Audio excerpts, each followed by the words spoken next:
여러분 날씨가 굉장히 많이 추워졌죠?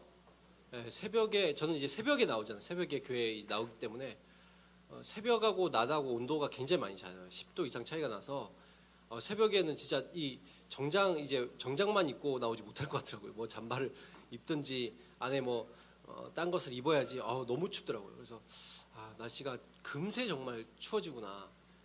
그래서 정말 이 가을에는 도대체 무슨 옷을 입어야 될지 여러분 그런 고민 안 들어요. 이 반팔이다가 갑자기 반팔을 입고 며칠 안 지났는데 점퍼를 입어야 돼요. 그렇죠? 이게 참 날씨가 참 그런 것 같습니다. 여러분 어떻게 주님 앞으로 나오면서 또 오늘도 기대하는 마음으로 나오셨습니까? 하나님께서 여러분 늘 만나 주십니다. 늘 사랑하시고 늘 인도하십니다. 그래서 그분께서 오늘도 여러분에게 영적인 공급을 해주실 거예요. 그래서 그분을 기대하는 마음으로 오늘 계속해서 예배를 드렸으면 좋겠습니다. 여러분 저는 태생적으로 싸우고 뭐 경쟁하고 뭐 이런 것들을 굉장히 좋아하잖아요. 여러분 좋아하세요? 경쟁. 어떤 사람은 경쟁을 좋아하는 사람도 있는데 저는 경쟁도 좋아하지 않고 싸움도 좋아하지 않습니다. 그래서 싸우고 또 이 분쟁하는 것보다 화평이 좋고 또 경쟁하는 것보다는 함께하는 것을 좋아합니다. 근데 많은 싸우고 이런 것들 좋아하는 사람들을 보면 목회자들 중에서도 그런 사람들 있거든요. 목회자들 중에서도 같이 이제 같은 교육자 사무실에 앉아 있는 목회자들 옆에 있는 사람들이 이게 동역자잖아요, 그렇죠? 우리 교회 분위기 얼마나 좋은지 몰라요. 우리 교육자 분위기가 굉장히 동역자로서 담임 목사님도 절대적인 어떤 권력을 행사하시는 그런 목사님 아니라 부교육자들을 굉장히 존중하시는 목사님이시고 또 우리들도 이렇게 굉장히 가족 같은 그런 분위기에서 같이 이렇게 이렇게 이야기하고 그럽니다. 그런데 어떤 교회 보면 어떤 또 그 목회자 보면 이 목회자들을 경쟁 상대로 생각해요. 동역자가 아니라 경쟁 상대로 생각해서 막 경쟁 의식을 느끼고 막 이기려고 하고 시기하고 질투하고 그리고 막 비교하고 제가 그런 교회 있어봤거든요. 굉장히 피곤합니다. 중상모략을 하고 뒤에서 막 그런 사람들이 있어요. 근데 여러분 우리가 동료가 누구인지 또 적이 누구인지를 분명히 해야 되지 않습니까? 그렇죠? 저는 뭐 싸움을 싫어하는 사람이지만 또 아무리 싸우는 것을 싫어한다 할지라도 반드시 싸워야 되고 또한 이겨야 되는 상대가 따로 있거든요. 그래서 오늘 말씀해 보면 그런 사람들을 13절 14절에 이렇게 표현하고 있습니다. 악한 자, 흉악한 자라고 표현하고 있어요. 악한 자, 흉악한 자가 있다는 거예요. 누구죠? 누군 것 같습니까? 하나님을 떠나게 만들고 또 우리들을 죄악의 길로 가게 만들고 또 하나님께서 우리들을 향한 놀라운 계획을 가지고 계셔요. 그렇죠? 근데 그런 삶을 살 수 없도록 끊임없이 방해하는 자가 있어요. 누구예요?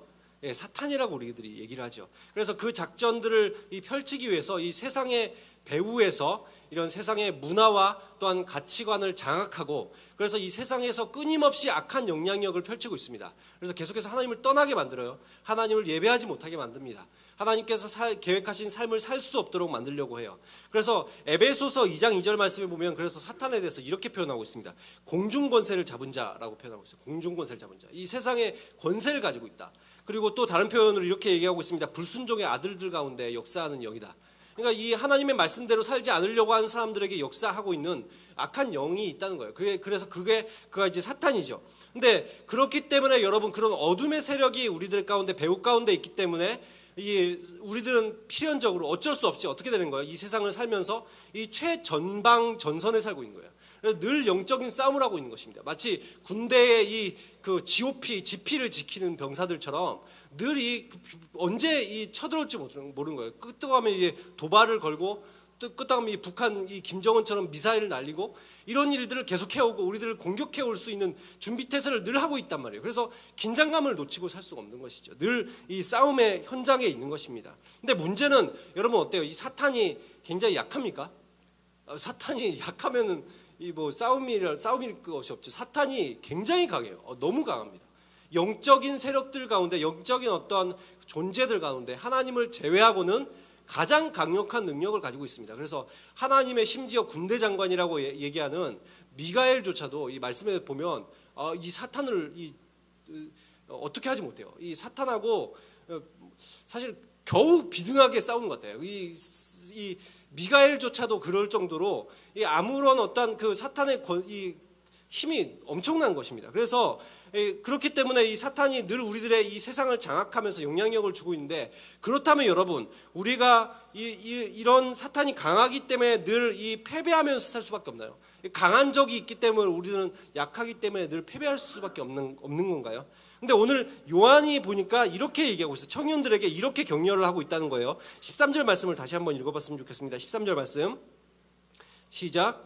아비들아, 내가 너에게 쓰는 것은 너희가 태초부터 계신 이를 알았으며, 청년들아, 내가 너에게 쓰는 것은 너희가 악한 자를 이기었습니다. 여러분, 뭐라고 말하고 있어요? 청년들아, 여러분에게 말하고 있어요. 여러분, 청년들아, 여러분이 어떻게 했다고요? 악한 자를 이기었습니다. 여러분, 근데 여기서 이기었습니다, 지금 이 시제가 어떤 시제예요? 과거 시제잖아요. 그렇죠? 과거 시제예요. 모르시는 분 없죠? 과거 시제예요.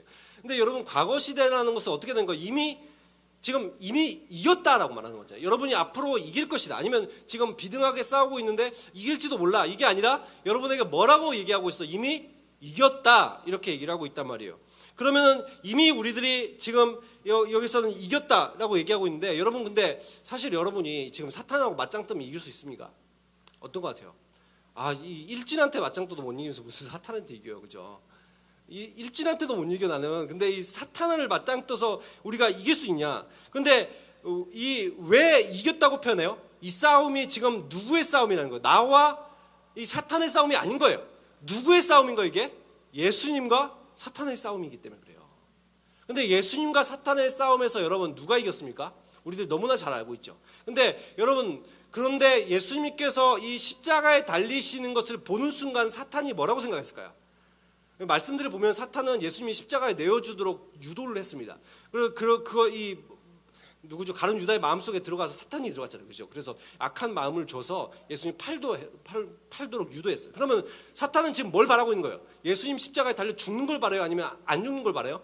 죽는 걸 바라고 있어. 사탄이 이때까지 기대하고 있는 건 뭐예요? 예수님이 십자가에 달려 죽으시면은 자기가 내가 승리했다, 이런 것들을 기대하지 않았겠습니까? 근데 사실은 뭐예요? 예수님의 십자가가 뭐였어요? 승리였어요. 예수님의 십자가가 이기는 거였어요. 그래서 예수님은 이 십자가에 달려 죽으심으로써 우리들의 놀라운 일을 행하셨는데, 그것이 뭐예요? 우리들의 죄의 문제를 해결하셨죠. 십자가에서 나의 죄의 문제를 해결하셨어요. 그리고 나서 예수님께서 부활하시면서 다시 어떻게 하셨어요? 나에게 이 승리를 주신 거예요. 이 사망의 권세를 이기게 하신 거잖아요.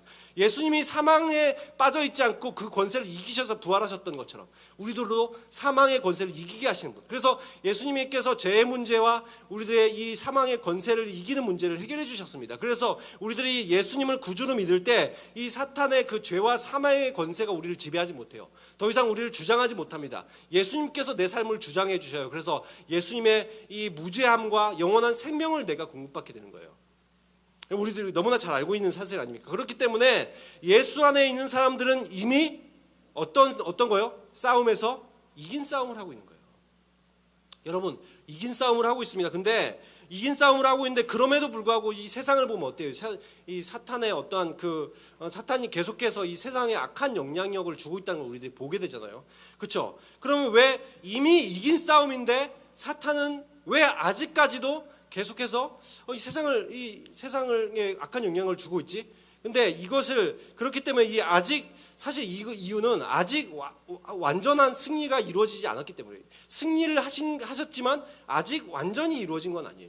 그래서 이것을 이 노르망디 상륙작전으로 예를 많이 들죠. 노르망디 상륙작전. 여러분, 노르망디 상륙작전 아세요? 1945년인가요? 아무튼 잘 정확한 시기는 모르겠는데, 노르망디 나치의 군대에 의해서 어떻게 됐어요? 이 유럽 전체가 지금 이 나치의 수중에 떨어지게 된 시점이었죠. 그 시점에서 지금 이길 방법이었어요. 이 프랑스의 끝까지 넘어왔고, 이제 영국만 지배하면 유럽이 다 넘어가게 됐습니다. 그럼 세계를 제패하는 거나 다름없죠. 근데 이 시점에서 이 연합군들이 이 중요한 결단을 내립니다. 그래서 이 노르망디라는 당시의 이 최전선이죠. 그 전선에다가 이 연합군이 가진 모든 군대를 다 동원한 거예요. 그래서 비행기에 수천 대의 전투기를 거기에다 투하하고, 그다음에 수천 척의 배를 한꺼번에 띄워서 이 수만 명의 군대들이 한꺼번에 한 장소에 모이기로 한 거예요. 한 곳만 공격하기로 한 거예요. 그래서 노르망디 상륙작전을 펴서 거기만 우리가 이 함락시키면 우리가 승기를 잡을 수 있다, 이런 확신을 가지고 노르망디를 공격하는 것에 총력을 기울였습니다. 그래서 이날을 디데이라고 삼았죠. 그래서 디데이를 삼고 이제 총공격을 펼쳤는데, 여러분 이 전투가 얼마나 치열했는지 아세요? 노르망디의 상륙작전에 거기 땅을 밟은 사람들의 평균 수명이 27초였다고 하니까 얼마나, 27초였다는 건 대부분에 떨어지다가 대부분 죽었다는 거죠. 그러니까 그 정도로 전투가 치열했어요. 그런데 그렇기 때문에 이 노르망디를 서로 이제 뺏기지 않고 뺏으려고 하는 이 전투에서 결국 어떻게 됐습니까? 연합군이 승리를 합니다. 그러면서 연합군이 이 디데이 날 어떻게 된 거예요? 사실상 승리를 한 거나 마찬가지였어요. 근데 여러분, 실제적으로 나치가 완전히 두 손 두 발 들면서 이 완전한 전쟁이 끝난 건 언제입니까? 1년 뒤에, 그러니까 이제 빅토리아 데이는 1년 뒤에 있는 거예요. 그래서 우리가 수능도 디데이라고 하는 이유가 이런 데서 나왔지 않습니까? 디데이, 이 노르망디 상륙작전 디데이. 그러나 언제예요? 이 빅토리아 데이는 뒤에 1년 뒤에 있었단 말이에요. 근데 이것이 바로 이 신앙의 모습하고도 비슷한 거예요. 예수 그리스도께서 이미 십자가에서 승리하셨어요. 이 디데이입니다. 디데이 때 이미 승리를 하신 거예요. 근데 승리가 완성되진 않았어요. 이미 승리하였지만 승리가 아직 완성된 건 아니라는 거예요. 그래서 언제 완성돼요? 예수 그리스도의 재림이 빅토리아 데이인 거예요. 그래서 이 디데이와 빅토리아 데이 사이에, 이 이미와 아직 사이에 우리는 살아가고 있어요. 그렇기 때문에 이때 여러분, 이 나치도 보면 그 노르망디 상륙 작전이 성공한 이후로 이제 계속해서 패퇴하면서 전쟁을 했을 거 아니에요, 그 나치가. 근데 이때가 가장 이 나치가 치열한 최후의 발악을 했는 거 아세요? 엄청난 발악을 했습니다. 그래서 이 가장 그 기간에, 이 짧은 기간이지만 가장 치열한 전투들이 그때 있었고 가장 많은 사상자를 낸 때가 그때입니다. 그런 것처럼 지금도 우리도 이미와 아직 시대를 살아가는데, 이 시대에 이 사탄이 발악하는 시대인 거예요. 그래서 사탄이 지금 이미 자기들도 졌지만 이 치열한 영적 전투를 벌이고 있어요. 그러나 우리는 뭘 알아요? 이미 이겼다는 걸 알죠. 연합군들은 이미 노르망디 상륙작전에 성공하면서 우리들이 이겼다는 확신을 가지고 살았습니다. 그런 것처럼 우리도 이미 이겼어요. 이미 예수 그리스도께서 승리하셨어요. 근데 그 이유는 이제 예수 그리스도의 우리는 재림날을 기다리면서 계속해서 영적인 전투를 해가는 시간이 바로 이때인 것이죠. 그렇기 때문에 이 사실을 알기 때문에 요한도 지금 자신 있게 뭐라고 말하는 거, 15절 말씀에 이렇게 얘기하죠. 이 세상이나 세상에 있는 것들을 사랑하지 말라. 여러분, 세상에 이 아직은 공중권세 잡은 자, 이 사탄의 그런 악한 영향력을 받고 있는 것 같지만 언젠가는 이 질 세상입니다. 언젠가는 없어질 세상입니다. 그렇기 때문에 세상을 사랑하지 말라라고 얘기하면서 세상을 사랑하는 것이 무엇이라고 말하고 있어요? 어떤 것이다? 하나님을 사랑하지 않는 것이다 라고 얘기하고 있어요. 하나님을 사랑하지 않고 뭘 사랑하는 거예요? 그러면 이 사탄을 사랑하는 것이다. 여러분, 물론 우리가 이 세상의 사람들과 이 교제하고 교류하고 세상의 어떤 문화와 이기를 누리는 것이 잘못된 것은 아닙니다. 근데 여러분, 그러나 이 에베소서 2장 2절에도 말하고 있지만 이 세상의 풍조를 따르는 걸 말하는 거예요. 이 세상의 어떤 추세, 어떤 세상의 가치관을 따르는 것을 하지 말라는 거예요. 우리의 기준은 누굽니까? 늘 하나님이 되어야 되는 것이죠. 그래서 우리들이 세상에 살고 세상과 교류도 하지만, 그러나 이 세상의 문화와 가치관에 우리들의 영향을 받는 삶을 살아가는 것이 아니라 우리는 이 땅을 살아가면서 불구하고 어떻게 살아가야 돼요? 이 성경적 세계관으로 살아가고 성경적 가치관으로 살아가고 오히려 세상의 문화를 변혁시키는 삶을 살아가야 되는 것이죠. 그래서 지금의 지금 이미와 아직 시대를 살아가고 있는 이 시기에 이 사탄의 나라는 계속해서 이 축소되고 패배해가는 시간이고, 이 시간 가운데 하나님 나라는 계속해서 확장되어 나가는 시간인 거예요. 마치 이 연합군이 노르망디를 중심으로 계속해서 이 독일의 중심부까지 공격해 들어가서 결국에 완전히 패망하게 만드는 것처럼 우리 교회가 그런 거예요. 이 최종 승리를 얻는 그날까지 복음을 계속해서 확장시켜 나가는 시대인 것입니다. 여러분, 그런 마음으로, 그래서 내 패배 의식을 가지고 살아가는 것이 아니라 나는 이미 예수 그리스도께서 나에게 승리를 주셨다. 그렇기 때문에 승리의 전투를 해나가는 거예요. 그렇기 때문에 우리는 두렵지 않은 것입니다. 세상을 향하여 우리들이 전진하여 나가면서 결국 이 세상을 복음하는 그날까지, 예수 그리스도의 재림하시는 그날까지 승리의 삶을 살아가는 거예요. 근데 여러분, 오늘 이 말씀에 보면 이제 세상을 사랑하는 것에 대해서, 세상을 사랑하는 것이 어떤 의미를 가지고 있는지에 대해서 이제 말씀이 나와 있는데, 우리들 16절 말씀 한번 다시 읽어보도록 하겠습니다. 16절 말씀 시작. 이는 세상에 있는 모든 것이 육신의 정욕과 안목의 정욕과 이생의 자랑이니 다 아버지께로부터 온 것이 아니요 세상으로부터 온 것이라. 여러분, 이 지금 세 가지를 얘기하고 있죠. 세상을 사랑하는 것이 어떤 의미냐 이렇게 얘기를 하고 있어요. 첫 번째 이 육신의 정욕, 두 번째 안목의 정욕, 세 번째 이생의 자랑이다 이렇게 얘기를 하고 있어요. 육신의 정욕이 뭐겠습니까? 이 육신의 만족감을 채우려는 것들을 말하죠. 우리들의 육신적인 만족감을 채우려는 것들이 여러 가지가 있잖아요, 그렇죠? 뭐 대표적인 것으로 우리들의 어떤 육신의 욕망, 물론 이것이 뭐 나쁜 것이 아니지만 우리들의 욕망들이 뭐가 있죠? 뭐 예를 들어서 뭐 식욕, 수면욕, 뭐 성욕, 이거 3대 욕망이라고 하잖아요, 그렇죠? 근데 그것이 나쁜 것이 아닙니다. 그것이 필요하죠. 근데 무엇이 문제예요? 이것이 지나치면 죄가 될 수 있는 거예요. 우리가 이 먹는 것도 이 끊임없이 먹는 것을 끊임없이 먹고, 이 끊임없이 이게 잠에 빠져서 게으르고 나태하고, 또한 끊임없이 이거 음란한 이 하나님께서 주신 관계뿐만 아니라 더욱더 확장하여서 계속해서 음행한 삶을 살아가는 것들, 이런 것들은 죄죠. 여러분, 그리고 안목의 정욕은 뭐겠어요? 이 눈에 보이는 것들을 취하려는 거죠. 이 눈의 만족감을 추구하는 것입니다. 그래서 더 좋은 거, 이 더 많은 것들을 자꾸 계속 가지려고 그래요. 그래서 여러분, 이 조그만 애들도 얼마나 욕심이 많은지 아세요? 이 눈에 보이는 것들을 가지려고 하는 욕망이 엄청납니다. 그래서 이 아이들의 장난감 가게를 데리고 가면 어때요? 애들이 그 마트에 있는 모든 장난감을 다 가지려고 하잖아요, 그렇죠? 그래서 이 최 목사님 전에 얘기할 때 들어보니까 애가 이게 장바구니 자꾸 넣는데 자기가 자꾸 넣어서 막 이게 결제를 아빠가 어차피 할 거니까 다 자꾸 넣는데, 그러면 이제 최 목사님이 끌고 가면서 몰래 이렇게 다시 이렇게 내놓고 최종적으로 결제하는 건 없다더라고요. 그래서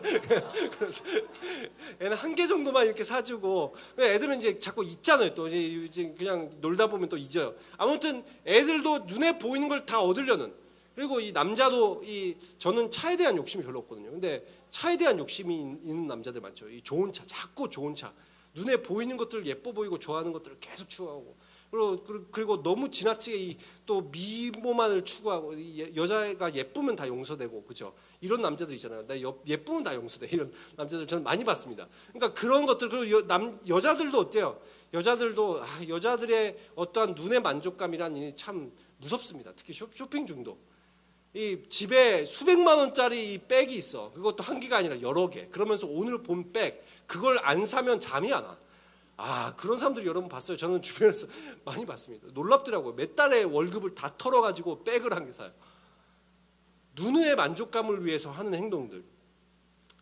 그리고 뭐 그것뿐만 아니라 많이 있겠죠. 그리고 이생의 자랑은 무엇입니까? 내가 내 자신을 자랑 삼고 싶어하는 마음들, 교만한 마음, 또 이 과시욕, 이 높아지고 싶은 마음, 이런 것들을 얘기하는 것이죠. 그래서 내 소유와 내 지혜, 내 능력, 내 권력, 내 재력, 내가 얼마나 좋은 학교를 다녔는지, 또 내 신분, 내 가문, 내가 얼마나 좋은 많은 업적들을 세웠는지, 이런 것들을 끊임없이 사람들한테 어필하고, 또 남들보다 그것을 통해서 우위를 점하고, 또한 이것을 과시하려고 합니다. 그런 모습들. 근데 이런 것들이 뭐라고 말하고 있어요? 이런 것들이 누구로부터 왔다? 하나님께서 주신 마음이다? 아니다. 뭐라고 말하고 있어요? 세상으로부터 왔다. 그럼 세상으로부터 왔다는 것은 그 배후에 있는 사탄이 조종하고 있다, 그 말이죠. 그죠? 그래서 사탄이 하는 공격의 방법이 이 세 가지입니다. 사탄은 끊임없이 이 세 가지를 쓰고 있어요. 이 세 가지 방법만 계속해서 공격하는데, 근데 우리는 계속 자꾸. 여러분 한번 보세요. 하와한테도 어떻게 공격했습니까? 이 뱀에게 들어가서, 그렇죠? 뱀에게 들어가서 하와에게 유혹을 할 때, 하와의 말을 하와가 이 뱀의 말을 듣다 보니까, 사탄의 말을 듣다 보니까 갑자기 이제까지 하나님께서 금하셨던 이 선악을 알게 하는 나무가 어떻게 보이기 시작해요? 창세기 3장 6절 말씀을 보면 이렇게 말하고 있어요. 3장 6절에 보면 그들이 갑자기 나무를 여자가 보니까 갑자기 이 나무가 어떻게 보이기 시작하냐? 먹음직도 하고 보암직도 하고 지혜롭게 할 만큼 탐스럽기도 한지라, 이런 말씀이 나와요. 보암직 뭐예요? 먹음직 뭐예요? 육신의 정욕이죠. 보암직 뭐예요? 안목의 정욕. 지혜롭게 할 만큼 탐스럽기도 한지라, 자기를 굉장히 지혜롭게 할 것 같아. 이 뭐예요? 자기가 더 지혜로워지고 자기가 더 좋은 위치에 가고 계속해서 자기의 그런 어떤 이생의 자랑을 탐하는 모습이죠. 그렇게 보이기 시작했어요. 여러분 그 방법으로 똑같이 세 가지로 공격했죠. 그리고 예수님에게도 똑같이 공격했어요. 예수님이 이 광야에서 40일을 줄이신지라, 그죠? 40일 금식기로 하셨어요. 그때 이 사탄이 찾아와서 예수님을 시험하는데 마태복음 4장에 나오죠. 어떤 시험을 하기 시작해요? 이 돌덩이가 뭐가 되게 해라? 떡이 되게 해라. 뭐예요? 육신의 정욕을 자꾸 이렇게 얘기하는 거죠. 그 다음에 예수님한테 말합니다. 이 높은 곳으로 올라가서 뭐라고 해요? 이 천하 이 만물들을 보여주면서 내 앞에서 절해라. 내가 이 너의 눈에 보이는 이 모든 거 줄게, 그런 거예요. 뭐예요? 우리들의 안목의 정욕이에요. 그러면서 갑자기 이제 성전으로 내려가서 성전을 뛰어내리라라고 얘기를 합니다. 그러면은 왜 뛰어내리라고 얘기하는 거예요? 성전에 많은 사람들이 모이거든요. 거기서 뛰어내리면 어떻게 돼요? 안 죽어, 예수님이. 그러면 사람들이 뭐라요? 우와, 진짜 대단하다. 진짜 이분이 메시아구나. 인기를 얻게 하고, 그래서 이 생에 자랑 삼으라는 거예요. 여러분, 지금 이 세 가지로 똑같이 공격했지 않습니까? 근데 여러분에게도 이 똑같이 세 가지로 공격해요. 여러분은 항상 우리들은 이 최전선에 서 있습니다. 근데 여러분에게 가장 이 자꾸 뚫리는 영역이 어디예요, 도대체? 이 세 가지 중에서 여러분은 어디가 취약한 것 같아요? 어느 영역이 자꾸 얻어맞고 뚫리고, 나중에 목자 모임할 때 한번 나눠보세요. 뭐 어딘지 나눠보셨으면 좋겠습니다.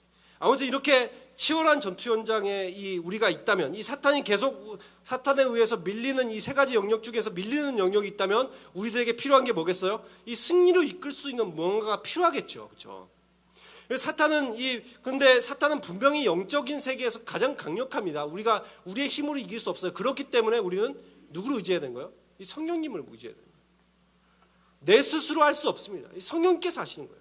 그래서 13절 말씀에 이렇게 얘기하는 거예요. 이 성령께서 우리들을 강하게 해주시는 거예요. 우리들에게 성령의 능력을 주셔서 우리들의 악한 권세를 명하고, 그래서 복음서에 보면 어떤 일들이 있나요? 축기, 치병, 귀신을 쫓아내고 병을 낫게 하고 능력을 행하는 일들을 성령께서 하게 하시잖아요, 그렇죠? 이런 일들을 능력을 우리들에게 주시는 거예요. 아울리치나 이런 단기 선교를 가보면 이런 일들이 많이 일어납니다, 실제로. 저 아는 형, 저도 많이 경험했고, 저 아는 형은 실제로 지금 최전선에서 사역하고 있거든요. 가장 이 복음화가 어려운 지역들에서 선교를 하다 보니까 심심하면은 안전베개에 일어나고 봉사가 눈을 떠요. 하나님께서 주시는 권세죠. 우리들에게 능력이 없는 게 아니라 하나님의 능력으로 나가는 거거든요. 그런 일들을 행하시는. 그리고 보면 13절에 또 뭐라고 말하고 있어요? 이 성령의 검을 주시는 거예요. 이 말씀이 너희 안에 거하시면, 이 성령의 검, 말씀이 너희 안에 거하시면, 내 안에 말씀이 가득 차 있으면 어떻게 되는 거예요? 이 세상을 이길 수 있는 능력이 되는 거예요, 그게. 여러분, 에베소서 6장 11절부터 17절 말씀 우리들이 좀 찾아봤으면 좋겠는데, 에베소서 6장 11에서 17절 말씀. 신약 성경은 316쪽 정도 있습니다. 에베소서 6장 11절부터 17절 말씀을 보면, 거기 지금 보면 뭐라고 말하고 있냐면, 마귀의 관계를 능히 대적하기 위해서, 이 사탄을 이기기 위해서 필요한 게 있대요. 뭘 하래요? 이 하나님의 전신갑주를 입으래요. 근데 이 전신갑주에 보면 12절에 보면 이렇게 말하고 있어요. 우리의 씨름, 우리의 싸움이 세상을 상대하는 게 아니라 우리들의 육신을 상대하는 게 아니라 우리들의 영적 배후의 세계가 있대요. 그 뭐라고 말하고 있어요? 사탄, 어둠의 권세들이 있대요. 이들과 상대해야 되기 때문에 우리들이 그냥 맞짱 떠서 되지 않는다. 지금 그렇게 얘기하는 거죠. 그러면서 하나님의 전신갑주를 입으라. 그러면서 설명하면서 뭐라고 말하고 있어요? 13절에 보니까, 그래서 너희가 능히 대적하고, 14절에 보니까 뭐라고 말합니까? 진리의 허리띠, 의의 호심경, 15절에 평안의 복음의 신을 준비하고, 우리의 믿음의 방패로 우리들의 또 구원의 투구로 우리가 이렇게 하는데, 근데 이 모든 것의 특징이 뭔지 아세요? 이 방어용 무기예요. 방어용 무기. 방어를 하는 데 사용되는 건데, 여기서 유일하게 공격을 할 수 있는 무기가 단 한 게 있어. 뭐라고 말하고 있어요? 성령의 검, 곧 하나님의 말씀이라고 말하고 있어요. 이 말씀만이 성령의 검, 하나님 이 전투에 있어서 유일한 공격 무기다. 지금 이렇게 얘기하고 있어요. 예수님도 보면 무엇으로 승리하셨어요? 예수님에게 사탄이 찾아왔을 때 막 육탄전을 벌였습니까? 아니면 이 천사들이 갑자기 와서 이겨줬습니까? 아니면 예수님이 말발로 갑자기 상대를 한 겁니까? 딱 보면 유일하게 이긴 방법이 뭐예요? 예수님도 그냥 말씀으로 이겼어요. 마태복음 4장에 보세요. 말씀으로만 상대하세요. 말씀을 했더니 사탄이 떠나가요. 왜요? 사탄이 제일 무서워하는 게 하나님 말씀이거든요. 하나님은 말씀대로 행하십니다. 말씀으로 천지를 창조하셨고 말씀으로 세계를 다 바꿔놓으실 수 있어요. 그렇기 때문에 사탄은 그걸 알기 때문에 하나님의 말씀이 두려워요. 말씀이 가장 강력한 무기인 것입니다. 여러분, 근데 우리는 말씀을 몰라도 너무 몰라. 이 성경책을 가지고 있는데 말씀이 내 안에 없어요. 그게 어떤 건지 알아요? 하나님이 성령의 검을 주셨어. 근데 검을 사용할 방법을 모르네. 이거 싸울 수 있겠어요? 싸울 수가 없죠. 그렇기 때문에 말씀 묵상이 굉장히 중요한 거예요. 이 말씀 묵상은 이 성령의 검을 휘두르는 그런 방법과 같은 것입니다. 내가 하나님의 말씀을 묵상할 때, 하나님의 말씀이 내 안에 늘 있을 때 이 사탄의 권세를 이길 수 있는 거예요. 죄에서 멀어질 수 있는 거예요. 그래서 이 10월 27일 날도 우리가 이 3시에 말씀 묵상 이 강의를 지금 외부 강사를 초청해서 들으려고 한 이유가 그런 거죠. 이 말씀으로 좀 승리하는 삶을 살았으면 좋겠다. 그래서 이걸 준비했습니다. 그래서 그 말씀을 어떻게 묵상하는지 또 실제로 말씀을 또 함께 묵상하는 것들을 앞으로 해나갔으면 좋겠는데, 말씀을 평소에 늘 말씀 읽고 묵상 잘하는 사람, 묵상이 생활화된 사람은 강의 들을 필요가 없어요. 늘 말씀 가운데 있는데 뭘 듣겠습니까? 성령의 검을 휘두를 줄 아는데. 그렇지 못하다면 좀 참석했으면 좋겠어요. 하나님은 내가 말씀 가운데 좀 나왔으면 좋겠다. 그래서 이 말씀의 검을 휘두르는 삶을 살았으면 좋겠다. 영적으로 맨날 지는 싸움이 아니라 이제는 좀 이기는 싸움을 했으면 좋겠다. 하나님께서 다 이기셨잖아요. 사실은 이기셨는데, 이기신 싸움인데 내가 검을 휘둘 줄 몰라서 지고 있으면 얼마나 초라한 모습입니까? 그래서 이제 그렇게 영적으로 무장할 수 있는 그런 시간들을 좀 가졌으면 좋겠어요. 그 끝으로 보면 17절에 뭐라고 말하고 있습니까? 세상을 사랑하지 말아야 될 이유를 이렇게 말하고 있어요. 세상을 사랑하지 말아야 될 이유가 있대요. 이렇게 말합니다. 세상도 정욕도 다 지나간다. 여러분, 세상이 지나가죠. 여러분, 세상에 이 아이패드 몇이지? 아이폰 XSR인가? XR이에요. 뭐 XR인데 이것이 지금은 갖고 있지만 이게 몇 년 뒤에도 이것이 좋은 폰입니까? 아니죠. 이거 갖다 버려야 되는 폰이 됩니다. 그렇죠? 아이패드 아무리 좋은 거 갖고 있었는데, 저 아이패드 예전에 수년 전에 최신 걸 샀었거든요. 근데 지금 안 돌아가서 그냥 그 어머니 저기 영상 통화를 쓰라고 드렸어요. 다 지나가요. 다 필요 없어집니다. 세상 것들을. 그리고 지금 이 정욕, 나이가 들면 들수록 이 정욕이 점점 없어져요. 이 성욕도 식욕도, 우리들이 또 잠도 안 오죠. 나중에 나이 들면 잠 안 온다고 맨날 그러고, 밥맛이 없다. 다 끝나요. 다 끝나. 다 지나갑니다. 이게 얼마 남지 않아요. 여러분 오래 살 것 같죠? 아니에요. 몇 년 안 죄송합니다. 몇 년 남은 게 아니라 몇십 년 남았지만 몇십 년이 쏜살같이 그냥 지나간다고요. 그렇기 때문에 성경에서 뭐라고 말하고 있어요? 오직 하나님의 뜻대로 뜻을 행하는 자는 영원히 거하느니라. 영원한 것에 가치를 두라고 말하고 있는 거예요. 여러분, 그래서 짐 엘리엇이라고 이 오지에서 선교를 하다가 이 선교지에서 바로 얼마 되지 않아서 순교를 하셨던 짐 엘리엇이라는 선교사님이 그런 얘기를 했거든요. 영원한 것을 얻기 위해서 영원하지 않은 것을 버리는 사람은 어리석은 사람이 아니다. 여러분, 많은 사람들이 그 사람에게 언론에서 뭐라고 말하는지 알아요? 미국 언론에서 그 사람이 죽었을 때, 이 무슨 낭비인가? 이 무슨 낭비인가? 최고의 엘리트가 왜 개죽음을 당했냐? 근데 짐 엘리엇의 일기장에 그렇게 써 있어요. 영원한 것을 위해서 영원하지 않은 것을 포기하는 사람은 결코 어리석은 자가 아니다. 여러분, 우리가 영원하지 않은 것들, 이 세상의 것들을 바라보고 따라오고 사는 삶이 결코 좋은 삶이 아닙니다. 언제가 다 지나갈 것들이에요. 우리는 영원한 가치를 바라보고 살아가는 삶이에요. 영원한 하나님의 나라를 바라보고 살아가는 삶. 영원히 우리들에게 주실 것들을 바라보고 살아가는 삶이에요. 그래서 이 세상 곧 없어질 것들을 바라보고 살아가는 것이 아니라 그것에 집착하면서 살아갈 것들이 아니라 오히려 세상을 이기고 또한 하나님께서 주시는 영원한 세계를 바라보면서 승리의 삶을 살아갈 수 있는 그런 저와 여러분 되시기를 예수 그리스도의 이름으로 축원합니다. 찬양하고 기도하는 시간 갖도록 하겠습니다.